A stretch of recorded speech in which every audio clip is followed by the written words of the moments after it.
Muy buenas tardes, chicos. ¿Pueden verme? ¿Pueden oírme? Chicos, ¿pueden verme? ¿Pueden oírme? Perfecto. Listo. Empezamos entonces la sesión del día de hoy. ¿Ya? Hoy, 12 del 10, siendo las 12:10 también, empezamos, número cabalístico, empezamos la sesión número 15 de economía. Para eso les pido, la primera parte, la primera mitad es bien entendible, ¿ya? La segunda no es que no sea entendible, sino que es, como no es un tema de dominio público, que se conozca mucho, que hayan visto anteriormente, y como es la balanza de pagos, les pido que estén un poco más atentos, ¿ya? Porque este tema es importante, es una pregunta que siempre viene en los exámenes de la PRE, del examen de admisión, es un tema que tiene muchas aristas y muchos ejemplos, y como digo, es poco conocido, ¿no? Así que vamos a verlo. Empezamos. La deuda pública total, ¿ya? De esta deuda pública total, ustedes saben parte de esto, la mitad nada más, ¿ya? La deuda pública total tiene dos elementos, la deuda pública interna y la deuda pública externa. La que conocen es la deuda pública externa, ¿no? La deuda externa, ¿no? Todos secundarios les han dicho que esta es la razón por la cual nosotros somos un país subdesarrollado, es una deuda impagable, es lo que no nos permite desarrollar, ¿ya? Eh, Mentiras a medias y verdades a medias, ¿ya? ¿Por qué? Porque a pesar de que dicen que no hemos crecido, pues. Hemos ido creciendo. Bueno, en la pandemia todos hemos retrocedido, pero hemos ido creciendo poco a poco. Nuestra economía es sólida. Es como tener una pesa así como la de Rock Lee, ¿no? En las piernas, o tener un grillete y salir a correr, ¿no? Un grillete ese con las clásicas bolas de metal. Puedes caminar, puedes trotar, pero obviamente con dificultad. Ahora, ¿de qué es impagable? No, porque hay países como Venezuela, que pagó su deuda total, países como Japón, Alemania, que pagaron su deuda y ahora está muy bien. ¿Es posible? Sí es posible. ¿Cómo? Ya les voy a decir.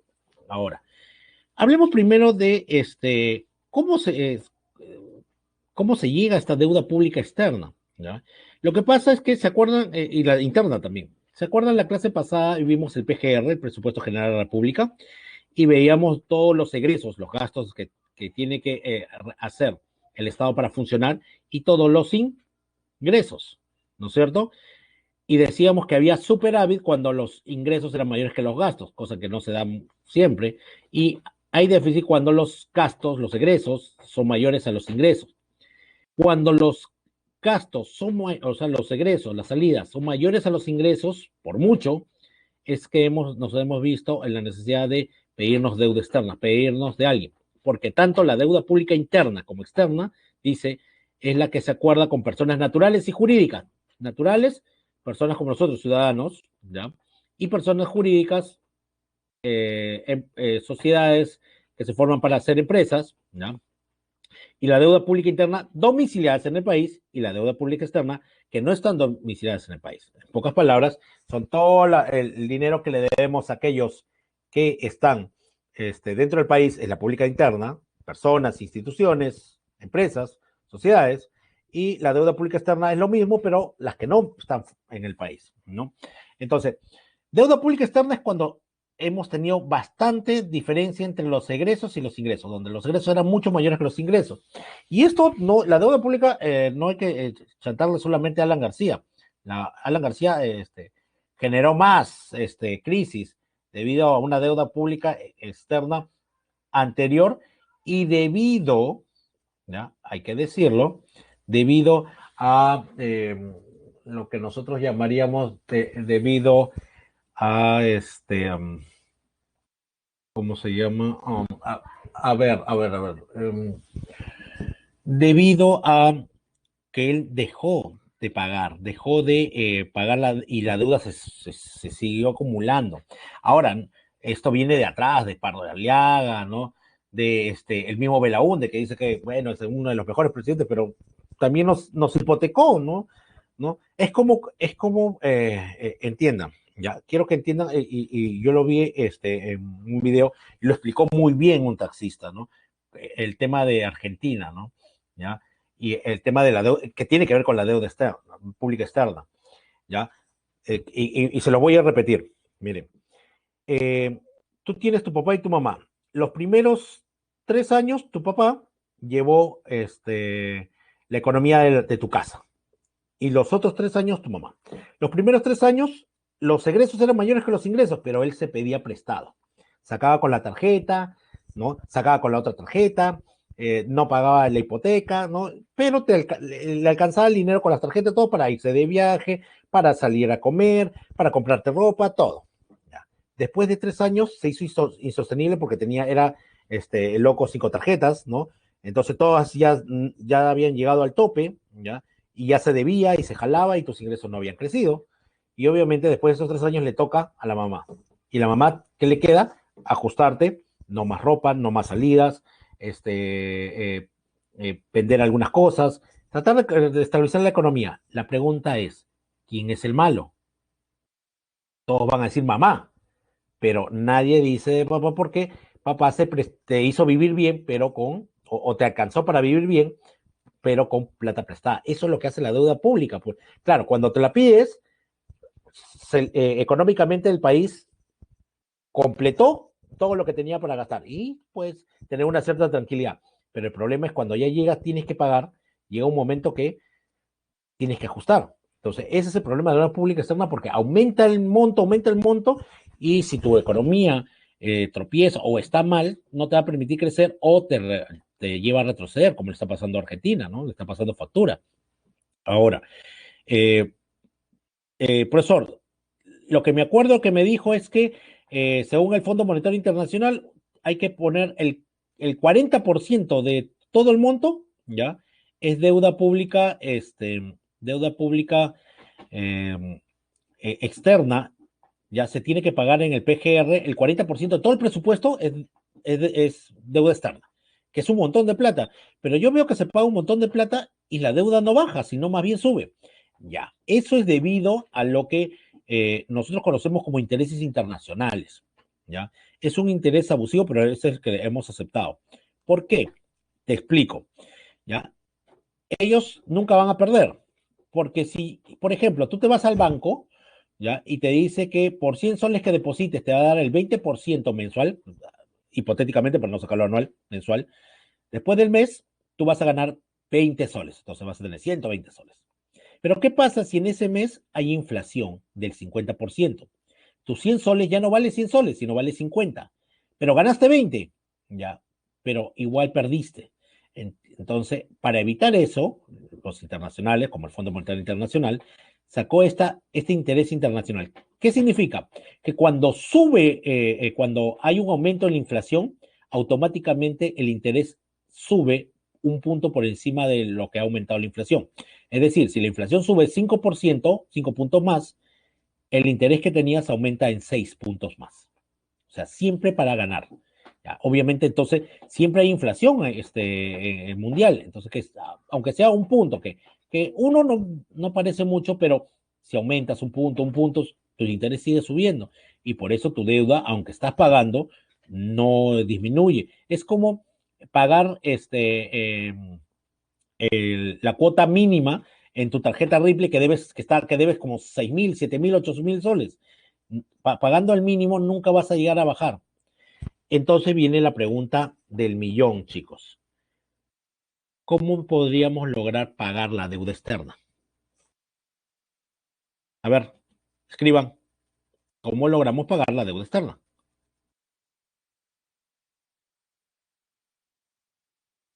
A ver, intervengan, chicos, sobre todo aquellos que ponen C. Y estoy preguntando y no.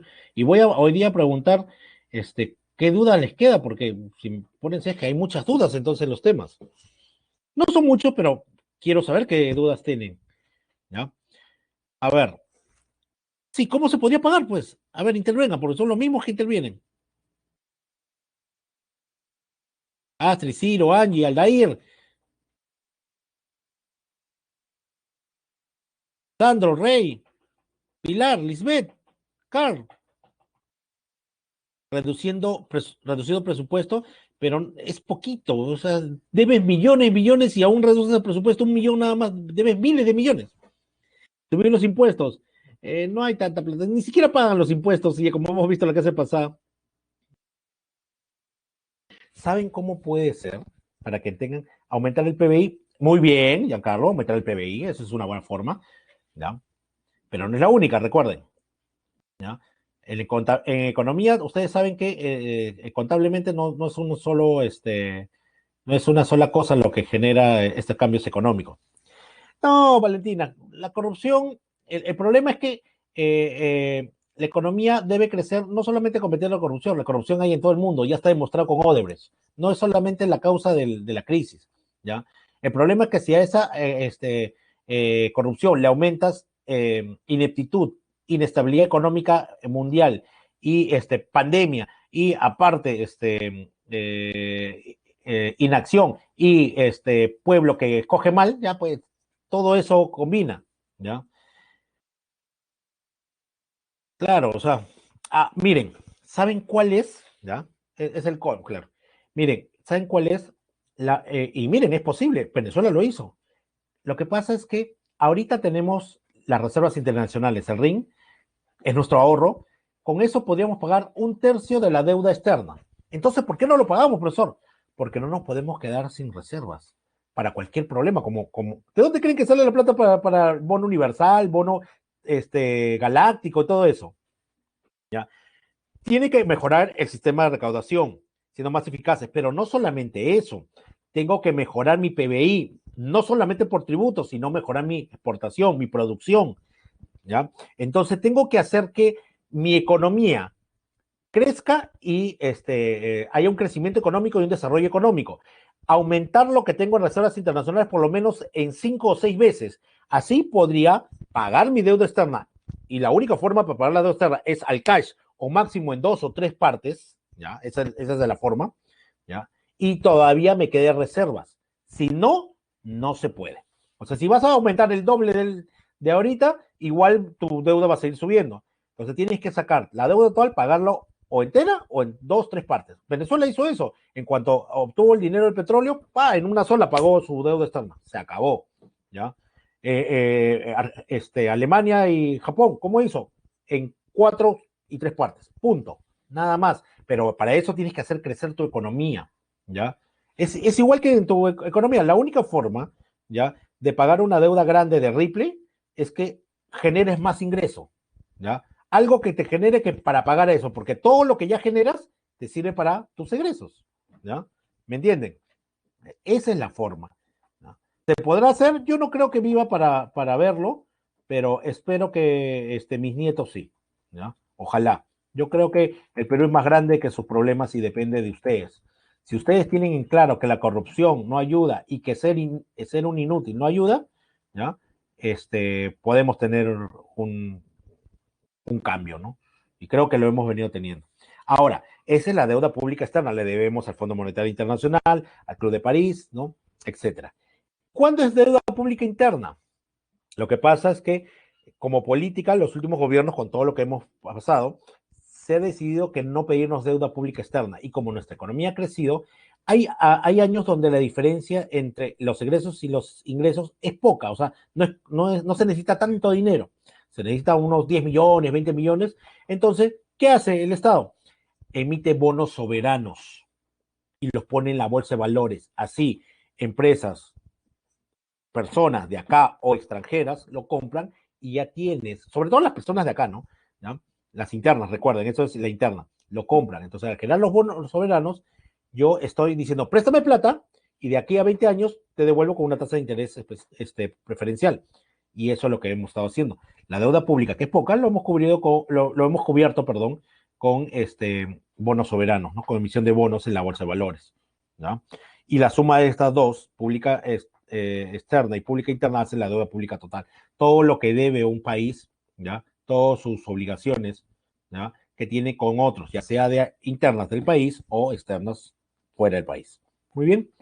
El Club de París, grupo informal de acreedores oficiales, cuya función es encontrar soluciones y coordinar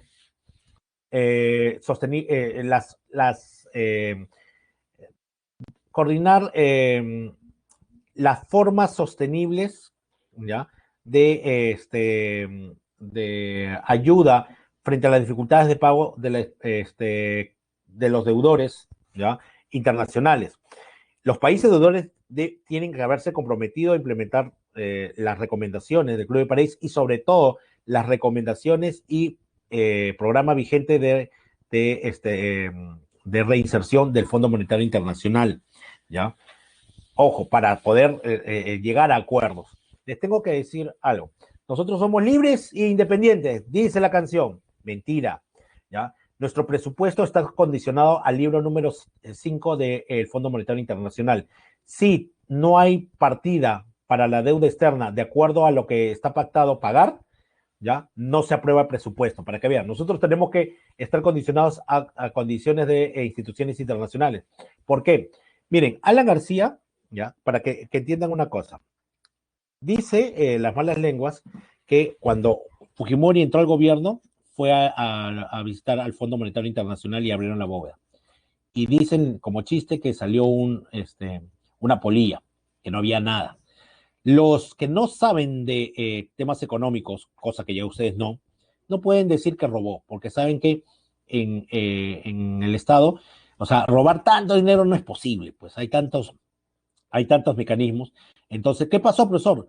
Lo que pasa cuando tú tienes ahorrado dinero y tus egresos son mayores que los ingresos, te vas comiendo el ahorro. Él agarró y dijo, yo voy a hacer crecer al país, pero para eso, ¿de dónde saco plata? Ah, yo pago 40% de mi presupuesto. No, ¿sabes qué? Voy a pagar el 10% nada más. Si quieres, le dijo al Fondo Monetario Internacional, si quieres, ya, te voy a pagar 10% porque estoy pobre y quiero reactivar mi economía, eso es lo que voy a hacer. Es como le decirle a tu papá, oye, ¿sabes qué? Mi cuarto lo voy a pintar de negro muerte y rojo sangre, ¿ya? Y me vas a dar la plata, si quieres, ¿ya? O sea, tú pones condiciones donde no eres dueño. No puedes, al toque el Fondo Monetario, si quiero, ya, ok. Nos cerró el mercado, nos cerraron, nos bloquearon internacionalmente, no podíamos exportar, no podíamos importar, nos fregó la economía, ¿ya? Y por eso, para sobrevivir esos años, se fue comiendo las reservas internacionales, ¿ya? Eso es lo que pasó, por eso había poquísimo cuando entró Fujimori, y Fujimori le tomó 10 años de su gobierno reinsertarnos en la economía mundial y reprogramó la deuda, como vamos a ver, con el Fondo Monetario Internacional. Entonces, para eso tienes que llegar a acuerdos. Primero, nosotros hacemos caso a la recomendación del libro número 5 del Fondo Monetario Internacional para hacer el presupuesto general de la República, y para hacer la balanza de pagos se usa el libro número 6 del Fondo Monetario Internacional, ¿ya? También con recomendaciones de ellos. Por eso tan independientes no somos, chicos, ¿no? ¿Ya? ¿Ok? Renegociación y refinanciación. ¿Cuándo tengo renegociación o refinanciación? Eso pasa cuando el deudor tiene dificultades de pago con el acreedor, ¿ya? Cuando no puede pagar sus obligaciones financieras eh, de manera correcta, ¿ya? De manera correcta. Ahora, ¿cuándo se da renegociación? Cuando es un mal pagador, no, tú puedes ser un mal pagador, ¿ya? Pero ir pagando, ya con dificultad y todo. La renegociación sí, eso eres un mal pagador, pero acá ya viene dificultades. Si tú eres una persona natural, si tú eres una empresa, una institución o un país que tiene dificultades para pagar, haces renegociación o refinanciación.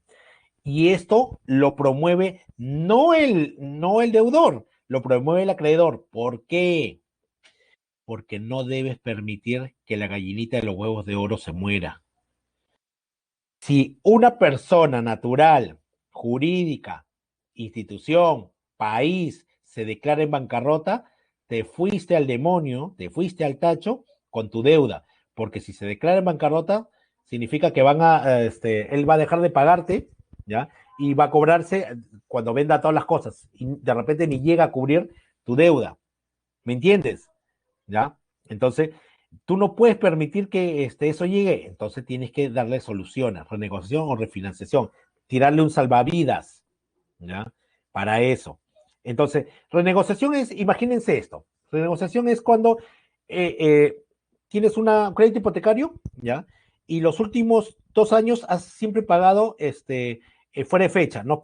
Digamos que el 28 tenías que pagar siempre, porque así habías quedado en la firma, a 15% de tasa de interés, y pagas el primero, el 2, siempre con mora, ahí pagando.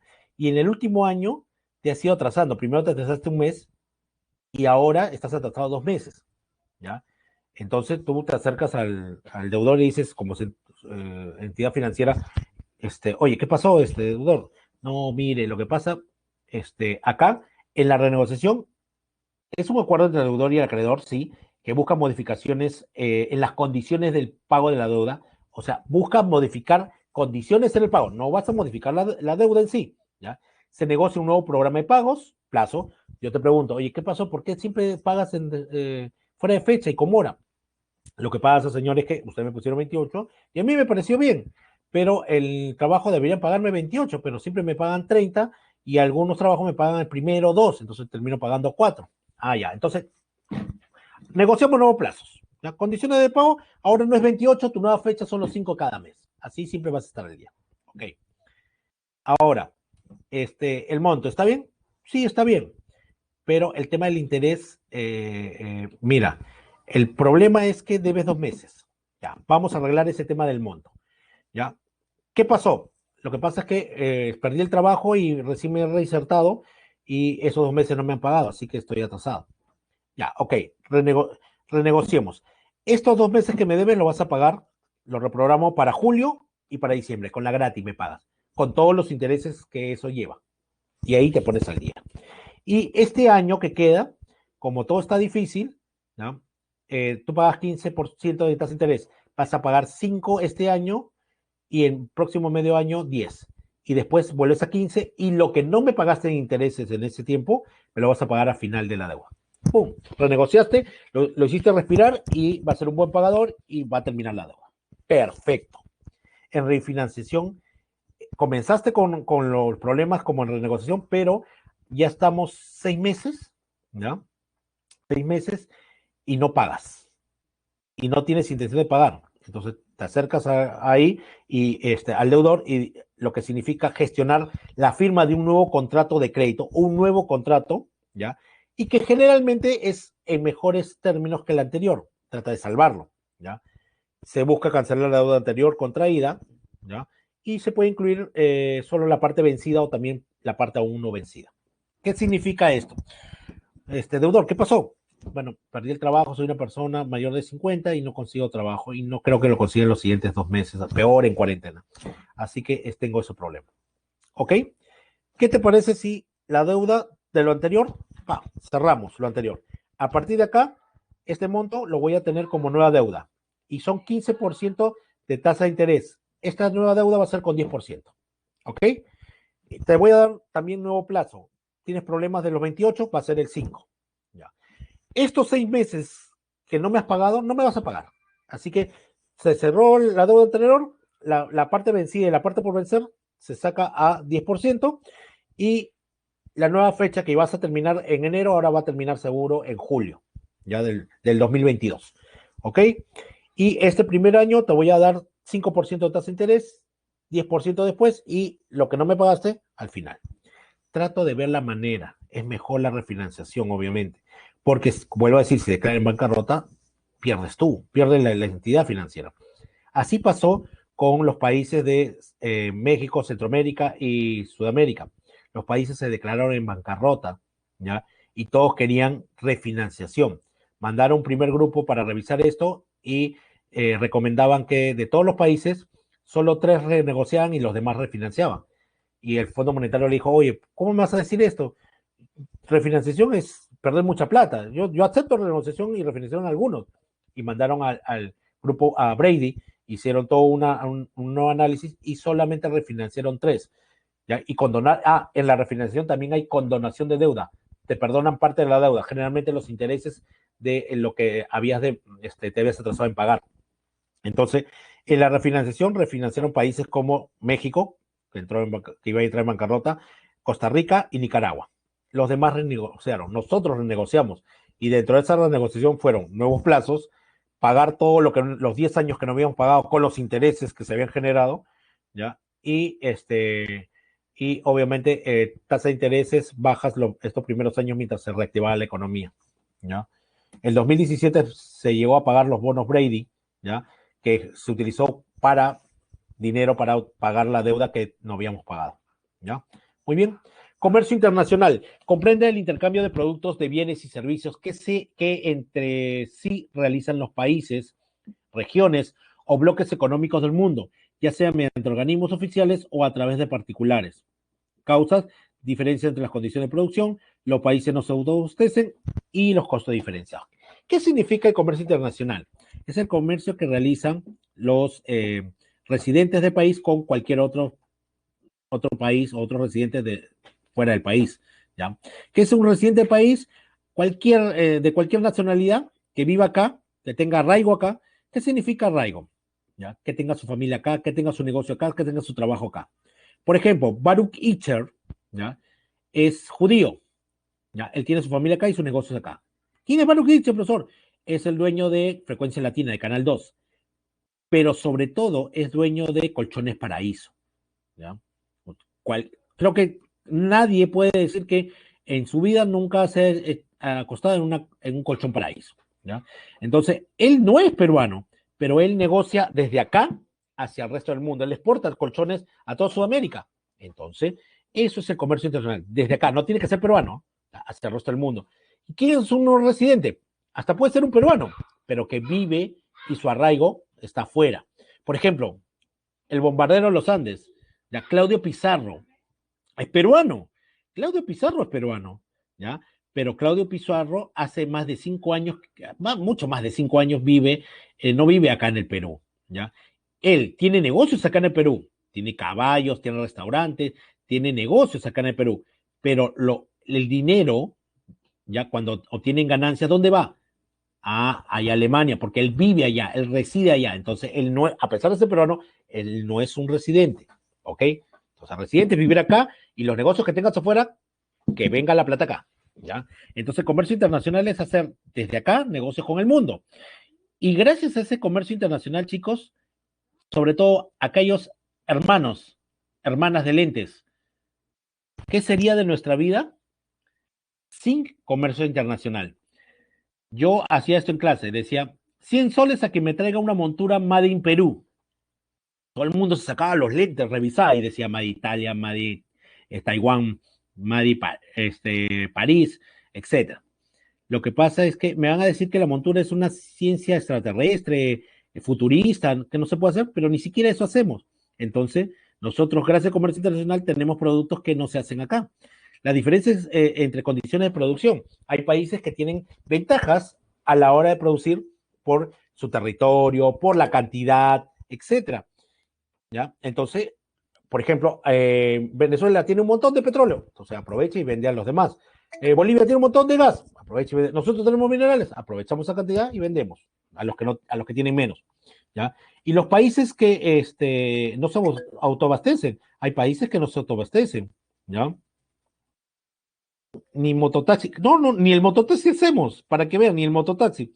Por eso muchas empresas llevan su línea de producción a China, es más barato, pero también tenemos ventajas, ojo, hay ventajas, ¿ya? Pero, por ejemplo, nosotros no hacemos nada de tecnología, ¿ya? O sea, sin el comercio internacional no tendríamos celulares, no tendríamos laptop, no tendríamos cámaras, ¿ya? Y ellos, los países desarrollados, no tendrían materia prima sin nosotros, o sea, hay una sinergia, ¿no? Y costos diferenciados. Resulta más barato en algunos lugares producir algo que en otros. Por ejemplo, la mano de obra barata de Perú, en lo que es en lo que es los campesinos, es barata. Pero para tecnología, por ejemplo, mano de obra de China, recontra barata, eso es, ¿ya? Entonces, eso es el comercio internacional. Gracias a eso, los países obtienen lo que no pueden producir, ¿no? Por ejemplo, Alaska, ¿de dónde crees que sacan plátanos y piña de sus cultivos? No pueden, pues, tienen que importar, ¿ya? Ok, ¿de dónde sale el agua y otros productos que no hay en Arabia? Pues, de los países que sí tienen, ¿ya? Entonces, eso es lo que tienen que tener en cuenta ustedes, chicos.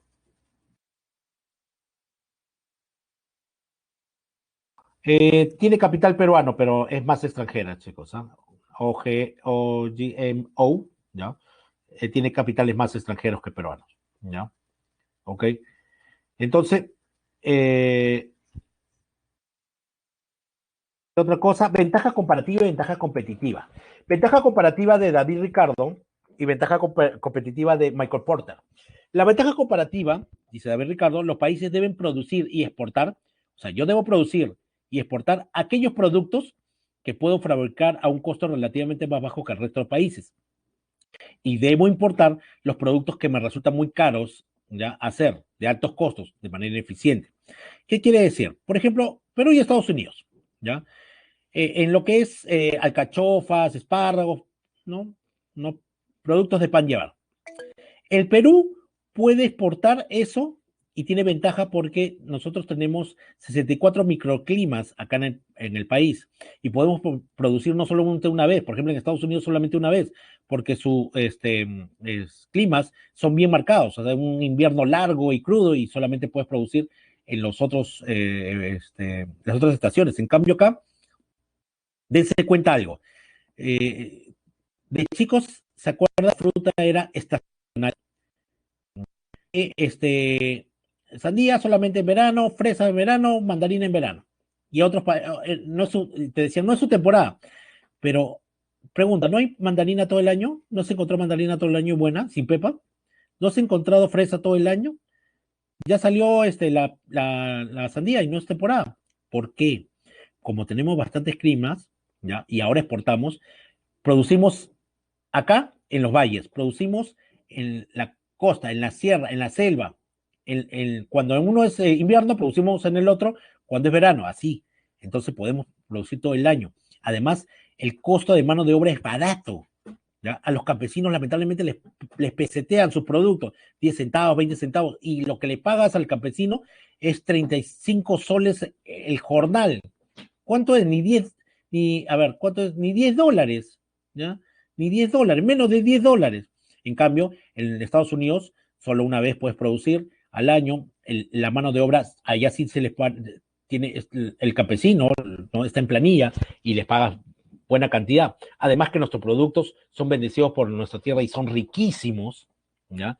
Entonces, si tú comparas un producto de Estados Unidos, un espárrago, ¿ya? Estadounidense y uno peruano, el peruano lo puede ser más rico, más barato, y por eso debe exportar. Pero al revés, también, si quisiéramos hacer un iPhone, por ejemplo, ¿ya? Un iPhone, el hacerlo desde nada, de la nada, porque no tenemos industria, nos costaría pues algo de, por lo menos unos $30,000. El costo, ya que ganemos $2,000 nomás. Vender un iPhone a $32,000 frente a un iPhone que nos vende, Made in Perú, obviamente, frente al iPhone, ya que está a $1,000, obviamente pues no podemos competir. Por eso es mejor importar todo lo de tecnología. El hacerlo nos costaría mucho. Entonces, eso es ventaja comparativa. La mayoría de países subdesarrollados basan su economía en ventaja comparativa, en lo que tienen, en lo que pueden hacer gracias a su terreno, a su clima, etc. En cambio, la ventaja competitiva de Michael Porter, ¿ya? Plantea la necesidad de no solo producir teniendo en cuenta los costos bajos, sino la calidad. En pocas palabras, Michael Porter basa su ventaja competitiva en BBB, bueno, bonito, barato. Es decir, buena calidad, bajos costos e innovadores. ¿Ya? Entonces, países como, ¿ya? Miren, Japón. ¿Qué es Japón, chicos? Japón es una isla de nada, ¿no? Es una isla chiquita, ¿no? Creo que Loreto es mucho más grande que Japón, ¿no? Arequipa mismo es mucho más grande que Japón, ¿ya? Parece precio dumping, pero no necesariamente, ¿ah? No necesariamente, no es precio dumping, porque precio dumping, recuerden que es el Estado pone la parte que completa la parte para que sea más barato. Acá no es, acá es más barato de por sí, ¿ya? Miren, Japón es nada. ¿Qué es Japón? Miren, Japón, ya, ¿por qué lo reconoce Japón? Por su sushi, ¿no? Por el ramen de Naruto. Wow, nuestra comida es más riquísima. Bueno, y el sushi es horrible, porque está hecho con su pescado y su pescado es feo. El pescado con el pescado peruano sí es rico, pero allá es feo, ¿ya? 200 metros hacia adentro, o sea, de las costas hacia adentro, no puedes cultivar nada porque es arena y tierra salada, ¿ya? ellos tenían un solo mineral. ¿Saben cuál era? Era el carbón mineral.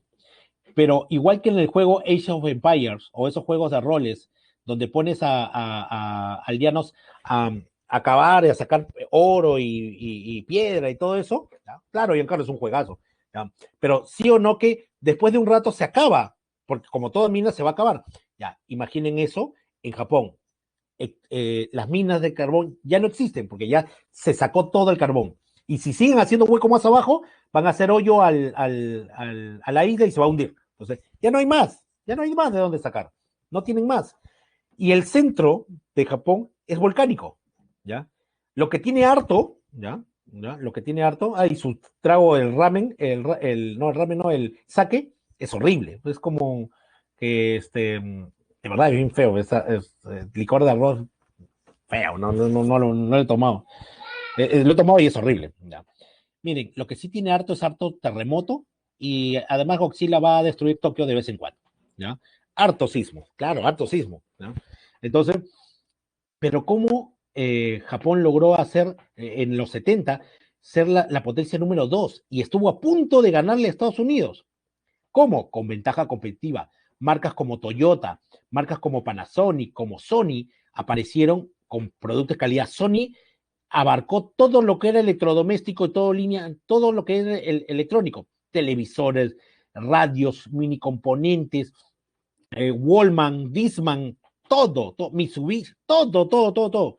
Marcas que estaban vendiendo en grandes cantidades a todo el mundo. Pero profesor, eso fue en los 70. ¿Qué pasó? Porque ahora ni siquiera está entre los 5 primeros. ¿Saben qué pasó, chicos? Les ganaron en la misma ventaja competitiva. La ventaja competitiva te permite ser líder, pero tienes que sostenerla en el tiempo. Y no pudieron sostenerla en el tiempo. Porque les pregunto, chicos, algo así. Si tuvieran plata, ¿qué televisor comprarían? A ver, rápido. Si tuvieran plata, ¿qué marca de televisor comprarían?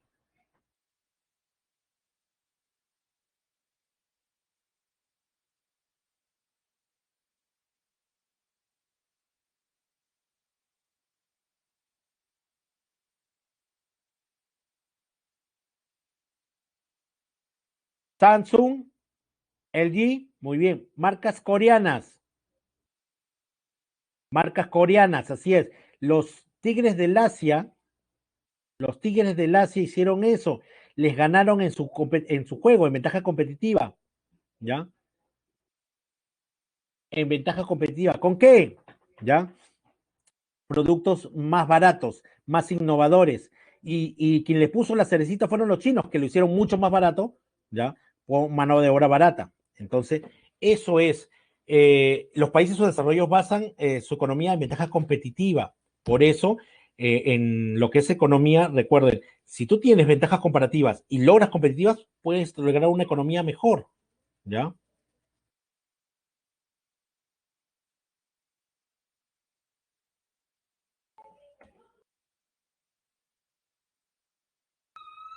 Elementos. Del comercio internacional, divisas, reservas internacionales, derechos especiales de giro, tipo de cambio, arancel. Divisas, ¿ya? Las divisas son todas las monedas y billetes, ¿ya? De economías fuertes. Recuerden la base las características de la moneda, fuertes. Las divisas, ¿ya?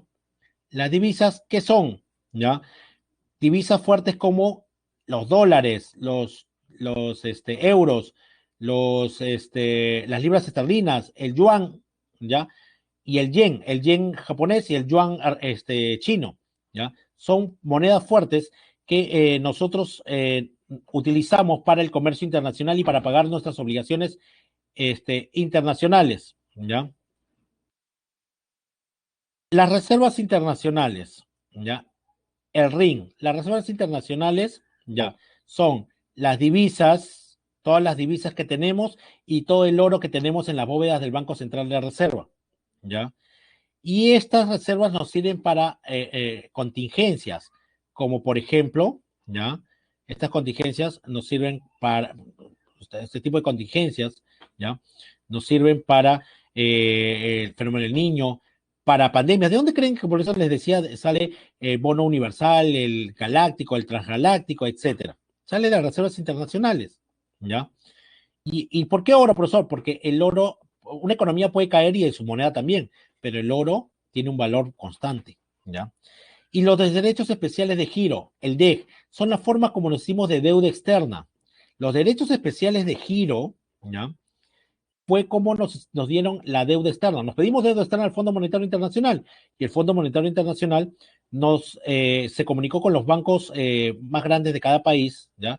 Y les hizo eso, giros especiales, derechos de giros especiales a través de la cuenta para que a través de esos bancos depositar al Banco Central de Reserva de nuestro país, ¿ya? ¿Ok?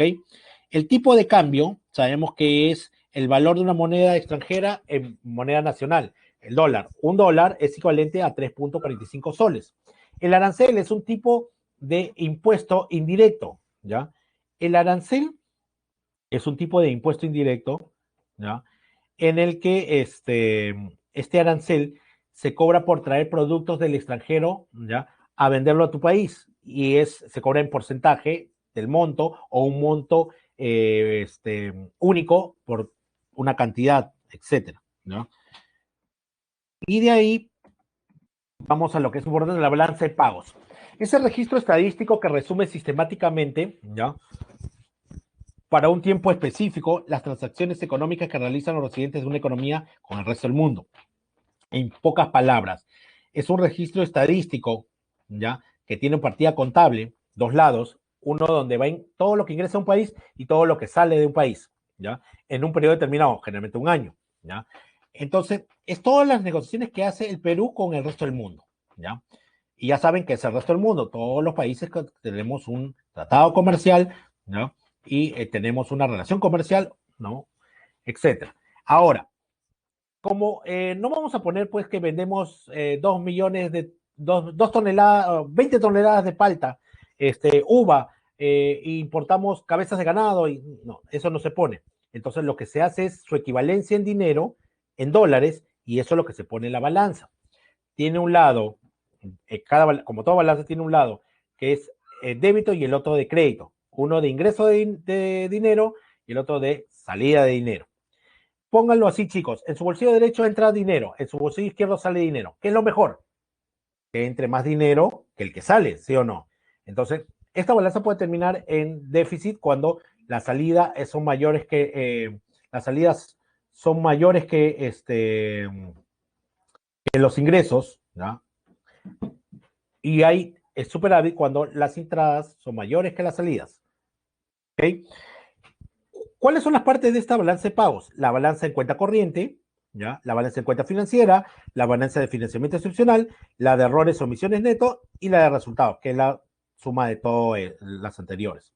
La balanza en cuenta corriente tiene cuatro partes: la balanza comercial, la balanza de servicios, la balanza de renta de factores, la balanza de transferencias corrientes. Y la de cuenta financiera, la de parte del sector privado y público y la de capitales a corto plazo, ¿ya? Ahora, si se dan cuenta, 2018-2019, ¿ya? Hemos tenido un saldo positivo, aunque este año debe terminar en negativo con todo lo de la pandemia, pero miren, hemos tenido un saldo positivo. Es anual, que lo sacan semestralmente, ¿ya? Y ahí podemos ver todo lo que entra y todo lo que sale en una economía. En la balanza en cuenta corriente está la balanza comercial, ¿ya? La balanza en cuenta corriente es la más importante porque tiene dentro de ella la balanza comercial. En esta balanza comercial se registran los intercambios, exportaciones e importaciones de mercancías de un país al resto del mundo. Tienen que entender que por un lado entra dinero y por el otro lado va a salir dinero en una economía. En este caso, en la balanza comercial están las exportaciones e importaciones. Las exportaciones, vendo productos y me pagan en dólares, y eso es entrada de dólares. Y por el otro lado, su contrapartida, lo mismo, pero que genera salida de dólares, es la importación. Compro productos extranjeros y pago con los dólares de acá y salen de mi economía. Y miren, en los últimos, bueno, el 2018 y 2019 hemos tenido un saldo positivo, donde las exportaciones han sido mayores que las importaciones, pero en el 2015, 16 y 17 fueron las importaciones mayores. Ojo. y en los años anteriores fueron mayores las exportaciones. Y antes de la recuperación económica siempre las importaciones eran mayores que las exportaciones y eso condicionaba nuestra balanza. Entonces, ahora este año se espera obviamente que va a ser negativo porque en general nos ha ido mal por la pandemia, ¿ya?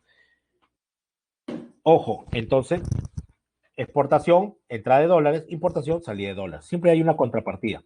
La balanza de servicios registra las transacciones de servicios de un país con el resto del mundo, ¿ya? Su saldo es la diferencia entre el valor de las exportaciones, ¿ya? E importaciones de servicios como transporte, viaje, comunicaciones, seguros y otros, ¿ya? Te explico, ¿ya? Por ejemplo, un turista que genera transporte, viaje, comunicaciones, seguros, etcétera, un turista. Un extranjero que viene acá al Perú para conocer Machu Picchu, desde que baja acá, ahí todavía no se cuenta transporte, pero toma un avión de Lima a Cusco, está trayendo dólares. Va y se hospeda en un hotel, está gastando dólares. Va y restaurante, dólares. El tren de Cusco, ya, dólares. El pago de discoteca, juerga y todo, dólares. ¿Ya? Eso es entrada de dólares.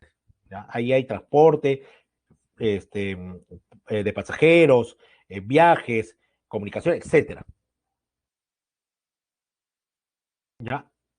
Y por otro lado, ¿ya? Y por otro lado, tenemos la contrapartida. ¿Cuál es la contrapartida? Nosotros, los peruanos que vamos a turistear al mundo. Si yo voy de viaje, ¿ya? Por ejemplo, a Europa, yo tengo que comprar los euros acá y sacar esos euros, o si me voy a Estados Unidos, comprar los dólares y sacar esos dólares fuera, ¿ya?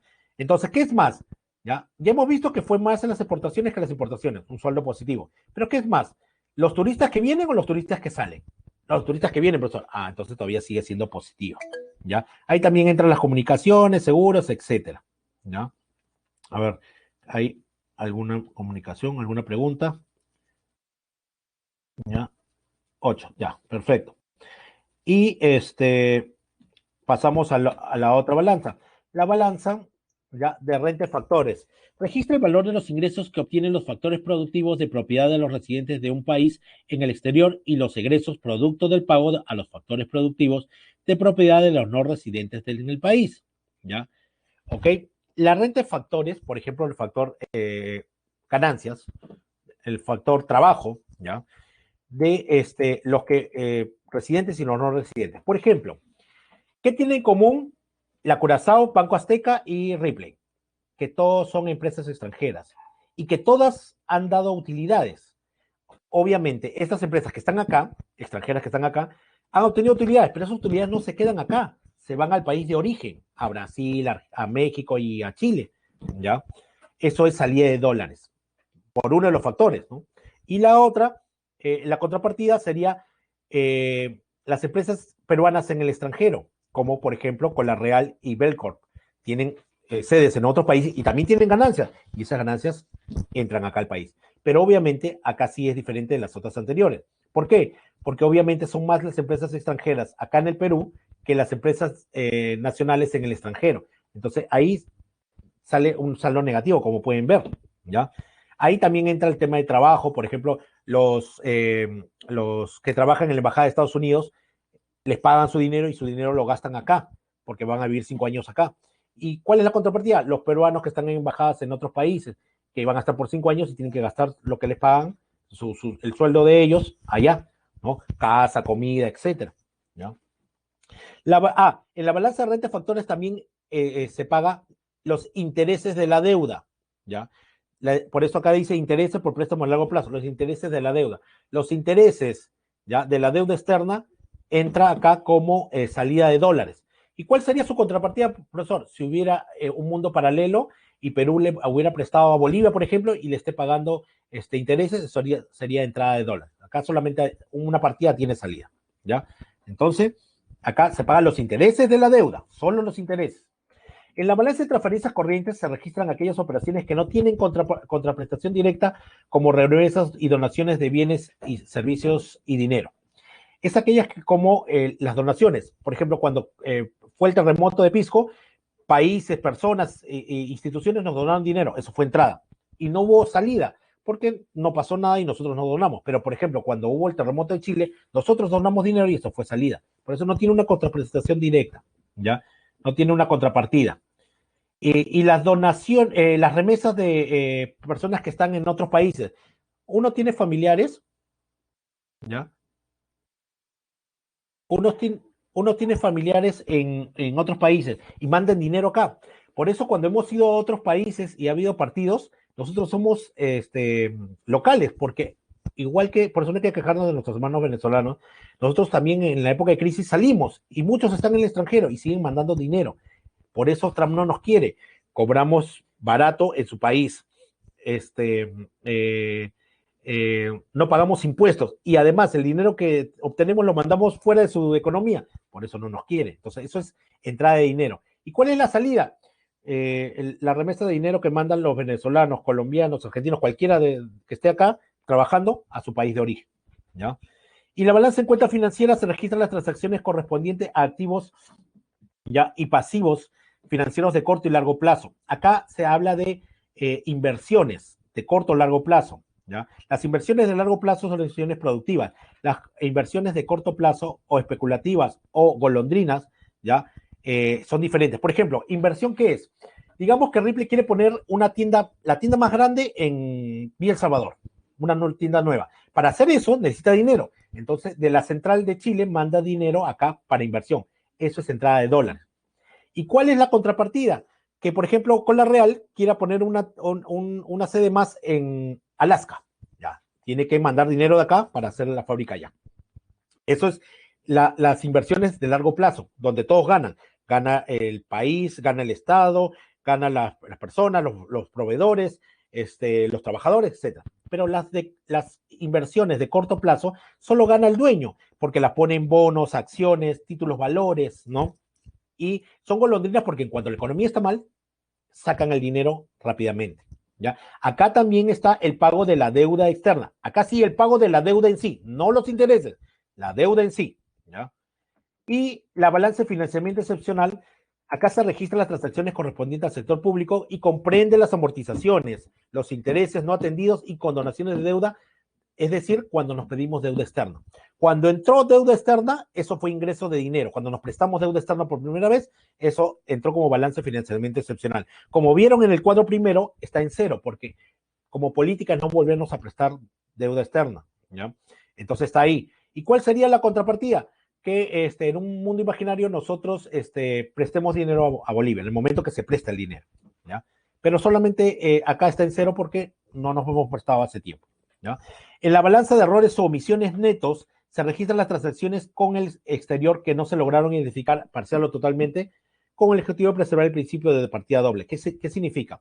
Es fin de año y algunas partidas, algunos ingresos o transacciones no se pudieron poner en diciembre o a fines de año. Entonces lo consideras como error de emisiones en el balance del siguiente año. El dinero que entró por lavado de activos, narcotráfico, aceitada, corrupción y comisiones, ¿ya? Como no puedes poner, por ejemplo, todos los bienes de el tío Vladi, todos los bienes de Turbo, todos los bienes de a estos alcaldes que han robado y han hecho lavado de activos, ya, todo eso se vendió y entraron al presupuesto del Estado como error o omisiones neto porque no se puede poner por lavado de activos, aceitada ni narcotráfico. Y el resultado de la balanza de pagos simplemente es la suma de todas las otras balanzas. Hay déficit cuando sale negativo, cuando es más es el dinero que sale de la economía que el que entra, y hay superávit cuando es más el dinero que entra que el que sale. Pero se debe buscar un equilibrio mínimo, terminar en cero. ¿Ya? Eso sería todo, chicos. ¿Ya? ¿Ok? ¿Ya? Ahora la encuesta, chicos. La encuesta, por favor. Vayan haciendo la encuesta mientras les doy las claves. Todos, por favor.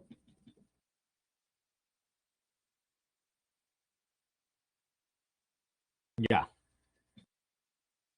La uno D. La 2 D. La 3 A. La 4 B.